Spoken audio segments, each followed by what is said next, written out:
ಓಂ ಶ್ರೀ ಗುರುಭ್ಯೋ ನಮಃ. ಎಲ್ಲರಿಗೂ ನಮಸ್ಕಾರ. ಧೃತಿ ಡಿವೋಷನಲ್ ಯೂಟ್ಯೂಬ್ ಚಾನಲ್ಗೆ ನಿಮ್ಮೆಲ್ಲರಿಗೂ ಹೃತ್ಪೂರ್ವಕ ಸ್ವಾಗತ. ಸ್ನೇಹಿತರೆ, ಇವತ್ತಿನ ವಿಡಿಯೋದಲ್ಲಿ 2026ರ ಭೀಮನ ಅಮಾವಾಸ್ಯೆ ಅಥವಾ ಜ್ಯೋತಿರ್ಭೀಮೇಶ್ವರ ಅಮಾವಾಸ್ಯೆ ಕುರಿತು ಮಾಹಿತಿಯನ್ನು ತುಂಬ ಸರಳವಾಗಿ ಮತ್ತು ವಿವರವಾಗಿ ಕೊಡ್ತಾ ಇದ್ದೀನಿ. ವಿಡಿಯೋನ ಪೂರ್ತಿಯಾಗಿ ನೋಡಿ. ಪ್ರತಿ ವರ್ಷ ಈ ಒಂದು ಪವಿತ್ರ ದಿನವನ್ನು ಕರ್ನಾಟಕದಾದ್ಯಂತ ಲಕ್ಷಾಂತರ ಭಕ್ತರು ಅತ್ಯಂತ ಶ್ರದ್ಧೆ ಮತ್ತು ಭಕ್ತಿ ಮತ್ತು ಸಂಪ್ರದಾಯದಂತೆ ಆಚರಿಸುತ್ತಾರೆ. ವಿಶೇಷವಾಗಿ ಇದನ್ನು ಮದುವೆಯಾಗಿರುವಂತಹ ಮಹಿಳೆಯರು ತಮ್ಮ ಪತಿಯ ಆರೋಗ್ಯ, ದೀರ್ಘಾಯುಷ್ಯ ಮತ್ತು ಅಖಂಡ ಸೌಭಾಗ್ಯಕ್ಕಾಗಿ ಈ ವ್ರತವನ್ನು ಆಚರಿಸಿದರೆ, ಇನ್ನು ಮದುವೆಯಾಗದೇ ಇರುವಂತಹ ಯುವತಿಯರು ಉತ್ತಮ ಜೀವನ ಸಂಗಾತಿ ದೊರೆಯಲಿ ಅಂಥೇಳಿ ಶಿವ ಮತ್ತು ಪಾರ್ವತಿಯ ದೇವರಲ್ಲಿ ಪ್ರಾರ್ಥಿಸುತ್ತಾರೆ. ಸ್ನೇಹಿತರೆ, ನಾನು ಇವತ್ತಿನ ವಿಡಿಯೋದಲ್ಲಿ 2026ರಲ್ಲಿ ಭೀಮನ ಅಮಾವಾಸ್ಯೆ ಯಾವ ದಿವಸ ಬಂದಿದೆ, ಅಮಾವಾಸ್ಯೆ ತಿಥಿ ಯಾವ ಸಮಯಕ್ಕೆ ಆರಂಭವಾಗಿ ಹಾಗೆ ಯಾವ ಸಮಯಕ್ಕೆ ಮುಕ್ತಾಯವಾಗುತ್ತದೆ, ಪೂಜೆಗೆ ಅತ್ಯುತ್ತಮ ಸಮಯ ಯಾವುದು, ನಾವು ಪೂಜೆ ಮಾಡಲು ಯಾವೆಲ್ಲ ಸಾಮಗ್ರಿಗಳನ್ನು ತಗೋಬೇಕು, ಪೂಜೆಯನ್ನು ಯಾವ ಕ್ರಮದಲ್ಲಿ ಮಾಡಬೇಕು, ಹಾಗೆ ಕಾಳಿಕಾಂಬ ದೀಪದ ಮಹತ್ವವೇನು, ತಂಬಿಟ್ಟು ದೀಪ ಯಾಕೆ ಬೆಳಗ್ತಾರೆ, ಕಡಬ ಹೊಡೆಯುವ ಆಚರಣೆಯ ಅರ್ಥವೇನು, ಈ ದಿನ ಯಾವೆಲ್ಲ ನಿಯಮಗಳನ್ನು ಪಾಲಿಸಬೇಕು, ಯಾವ ತಪ್ಪುಗಳನ್ನು ಮಾಡಬಾರದು, ಈ ವ್ರತ ಆಚರಿಸುವುದರಿಂದ ನಮ್ಗೆ ಯಾವೆಲ್ಲ ಫಲಗಳು ದೊರೆಯುತ್ತವೆ ಅಂಥೇಳಿ ಎಲ್ಲ ವಿಷಯಗಳನ್ನು ಒಂದೊಂದಾಗಿ ನಾವು ಸಂಪೂರ್ಣವಾಗಿ ತಿಳಿದುಕೊಳ್ಳೋಣ. ಈ ವಿಡಿಯೋನ ಕೊನೆಯವರೆಗೂ ನೋಡಿರಿ ಸ್ನೇಹಿತರೆ, ಮಧ್ಯದಲ್ಲಿ ಸ್ಕಿಪ್ ಮಾಡಬೇಡಿ. ಕೊನೆಯ ಭಾಗದಲ್ಲಿ ಎಲ್ಲರೂ ತಿಳಿದುಕೊಳ್ಳದೇ ಬೇಕಾದಂಥ ಕೆಲವು ಇಂಪಾರ್ಟೆಂಟ್ ಪಾಯಿಂಟ್ಸನ್ನು ಹೇಳ್ತಾ ಇದ್ದೀನಿ. ಮೊದಲನೇದಾಗಿ ಸ್ನೇಹಿತರೆ, 2026ರಲ್ಲಿ ಭೀಮನ ಅಮಾವಾಸ್ಯೆಯನ್ನು ನಾವು ಆಗಸ್ಟ್ 12 ಬುಧವಾರ ದಿವಸದಂದು ಆಚರಿಸ್ತೇವೆ. ಈ ದಿವಸ ನಾವು ಜ್ಯೋತಿರ್ಭೀಮೇಶ್ವರ ಅಮಾವಾಸ್ಯೆ ಅಂತಲೂ ಕರೆಯುತ್ತೇವೆ. ಹಂಗೆ ಕರ್ನಾಟಕದಲ್ಲಿ ಈ ಹಬ್ಬಕ್ಕೆ ಬಹಳವಾದಂಥ ವಿಶೇಷ ಮಹತ್ವವಿದೆ. ಅನೇಕ ಮನೆಗಳಲ್ಲಿ ಬೆಳಿಗ್ಗೆಯಿಂದಲೇ ಪೂಜೆ, ವ್ರತ, ದೀಪಾರಾಧನೆ ಹಾಗೂ ಶಿವಪಾರ್ವತಿಯ ಆರಾಧನೆ ಸಹಿತ ಮಾಡ್ತಾರೆ. ಅಮಾವಾಸ್ಯೆ ತಿಥಿ ಆಗಸ್ಟ್ 12 ಬೆಳಗ್ಗಿನ ಜಾವ 1:53 ಆರಂಭವಾಗಿ ಅದೇ ದಿವಸ ರಾತ್ರಿ ಮುಕ್ತಾಯವಾಗುತ್ತದೆ. ಅಂದರೆ 11 ಗಂಟೆಗೆ ಮುಕ್ತಾಯವಾಗುತ್ತದೆ. ಆದ್ದರಿಂದ ಆಗಸ್ಟ್ 12ರಂದ ಬೆಳಗ್ಗೆ ಸ್ನಾನ ಮಾಡಿ ಶುಭ ಸಮಯದಲ್ಲಿ ಪೂಜೆಯನ್ನು ಮಾಡುವುದು ಅತ್ಯಂತ ಶುಭಕರ. ಅಂದರೆ ನಮಗೆ ಆಗಸ್ಟ್ 12ನೇ ತಾರೀಕು ಪೂರ್ಣ ದಿವಸ ಅಮಾವಾಸ್ಯೆ ಬರುವುದರಿಂದ ಅತ್ಯಂತ ಶ್ರೇಷ್ಠವಾಗಿರುತ್ತದೆ ಇದು ಭೀಮನ ಅಮಾವಾಸ್ಯೆ. ಸ್ನೇಹಿತರೆ, ಭೀಮನ ಅಮಾವಾಸ್ಯೆಯ ಮಹತ್ವವನ್ನು ತಿಳಿದುಕೊಂಡ್ರೆ ಈ ವ್ರತದ ಮೇಲೆ ಇನ್ನಷ್ಟು ಭಕ್ತಿ ಮೂಡುತ್ತದೆ.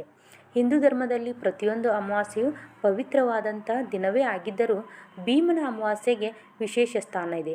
ಯಾಕಪ್ಪ ಅಂದರೆ ಈ ದಿವಸ ಶಿವ ಮತ್ತು ಪಾರ್ವತಿ ದೇವಿಯರನ್ನು ಪೂಜಿಸುವುದರಿಂದ ಕುಟುಂಬದಲ್ಲಿ ಸುಖ, ಶಾಂತಿ, ನೆಮ್ಮದಿ ಹಾಗೂ ಐಶ್ವರ್ಯ ಹೆಚ್ಚುತ್ತದೆ. ಪತಿ ಪತ್ನಿಯರ ನಡುವೆ ಪ್ರೀತಿ, ವಿಶ್ವಾಸ ಮತ್ತು ಹೊಂದಾಣಿಕೆ ಹೆಚ್ಚುತ್ತದೆ. ಮನೆಯಲ್ಲಿ ಇರುವಂತಹ ನಕಾರಾತ್ಮಕ ಶಕ್ತಿಗಳು ದೂರವಾಗಿ ಶುಭ ಶಕ್ತಿಗಳು ನೆಲೆಸುತ್ತವೆ. ಎಲ್ಲದಕ್ಕೂ ಒಂದೊಂದಾದಂತಹ ಮಹತ್ವ ಇದ್ದೇ ಇರುತ್ತೆ. ಅದಕ್ಕಾಗಿ ನಮ್ಮ ಹಿರಿಯರು ಪ್ರತಿಯೊಂದು ಹಬ್ಬವನ್ನು ವಿಶೇಷವಾಗಿ ಆಚರಿಸ್ತಾ ಬಂದಿದ್ದಾರೆ. ವಿವಾಹಿತ ಮಹಿಳೆಯರು ಈ ದಿನ ಉಪವಾಸವಿದ್ದು ಶಿವಪಾರ್ವತಿಯರನ್ನು ಆರಾಧಿಸಿದರೆ ಪತಿಯ ಆರೋಗ್ಯ ಉತ್ತಮವಾಗಿರ್ತದೆ, ಹಾಗೆ ಆಯುಷ್ಯ ವೃದ್ಧಿಯಾಗುತ್ತದೆ ಮತ್ತು ಅಖಂಡ ಸೌಭಾಗ್ಯ ದೊರೆಯುತ್ತದೆ.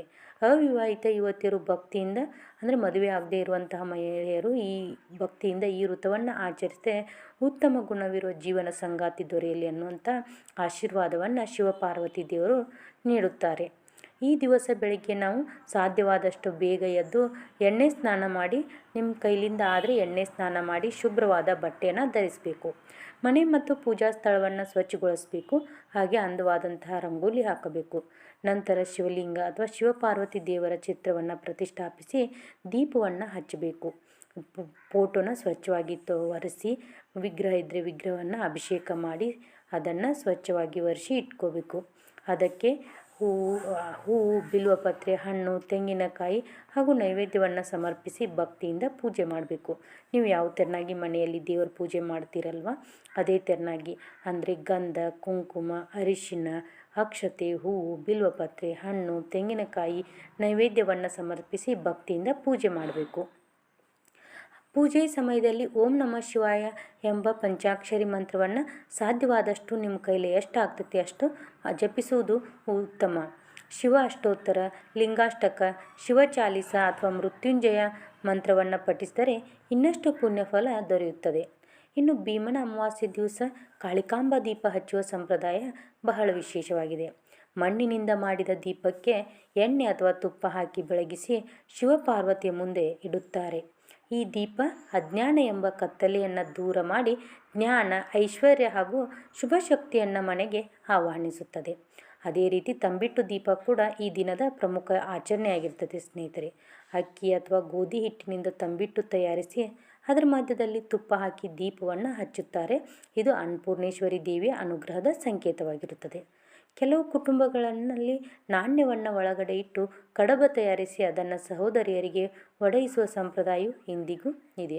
ಇದು ಕುಟುಂಬದ ಒಗ್ಗಟ್ಟು, ಪ್ರೀತಿ, ಐಶ್ವರ್ಯ ಮತ್ತು ಶುಭದ ಸಂಕೇತವಾಗಿದೆ. ಈ ದಿನ ಸಾಧ್ಯವಾದಷ್ಟು ಸಾತ್ವಿಕ ಆಹಾರ ಸೇವಿಸಬೇಕು. ಸುಳ್ಳು ಮಾತನಾಡಬಾರದು, ಕೋಪ ಮಾಡಿಕೊಳ್ಳಬಾರದು, ಯಾರನ್ನು ನೋಯಿಸಬಾರದು. ಮಾಂಸಾಹಾರ ಮತ್ತು ಮದ್ಯಪಾನದಿಂದ ದೂರವಿರಬೇಕು. ಬಡವರಿಗೆ ಅನ್ನದಾನ ಅಥವಾ ಅಗತ್ಯ ವಸ್ತುಗಳನ್ನು ದಾನ ಮಾಡಿದರೆ ಶಿವನ ಕೃಪೆ ಹೆಚ್ಚುತ್ತದೆ. ಈ ಋತುವನ್ನು ಭಕ್ತಿಯಿಂದ ಆಚರಿಸಿದವರಿಗೆ ಕುಟುಂಬದಲ್ಲಿ ಸುಖ ಶಾಂತಿ ನೆಲೆಸುತ್ತದೆ. ಹಾಗೆ ಪತಿಯ ಆರೋಗ್ಯ ಮತ್ತು ದೀರ್ಘಾಯುಷ್ಯ ವೃದ್ಧಿಯಾಗುತ್ತದೆ.